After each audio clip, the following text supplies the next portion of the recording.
Ako po'y humihingi ng pasasalamat sa Panginoon dahil ako po'y buhay for accident last 2023, and then now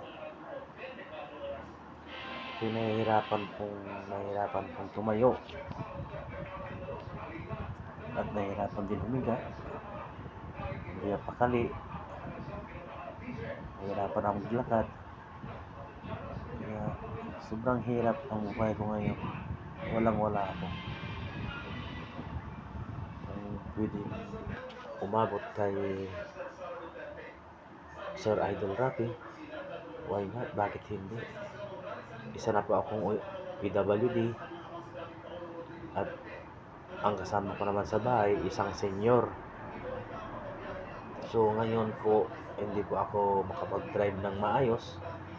At hindi lang sa maayos, hindi ako talaga makapag-drive. Kung gusto kong balikan po yung dati kong trabaho na truck driver, malabo na po. Dahil sa durog na po yung aking buto sa balakang. Kaya kung pwede sanang makahingi ng tulong, kung sino man yung taong pwedeng tumulong sa akin, sana po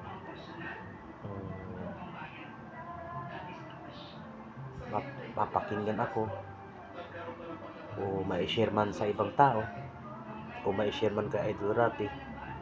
Tutuusin po ay hindi pa magaling tong aking sugat sa paa, sa balakang, gawa nga nung hindi na original na buto ang kinabit dahil nadurog nga po. Kaya hirap na hirap po ako sa kalagayan ko ngayon. So kung sino man yung pwedeng tumulong sa akin, dahil walang-wala, kahit na pang check up o pambili ng gamot man lang, wala talaga. Ang akala niyo siguro ay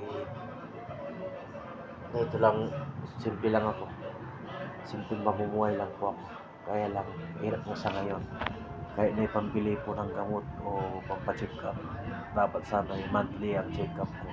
Ngayon po, isang taon na po akong hindi nagpapacheck up, gawa nung wala nga pong kapira-pira, walang paghihiraman, o kung sinong tumulong man sa akin na pamilya. Kaya ako nagpupursige po kung sakali mayroong makatulong. Salamat po. Salamat po, marami.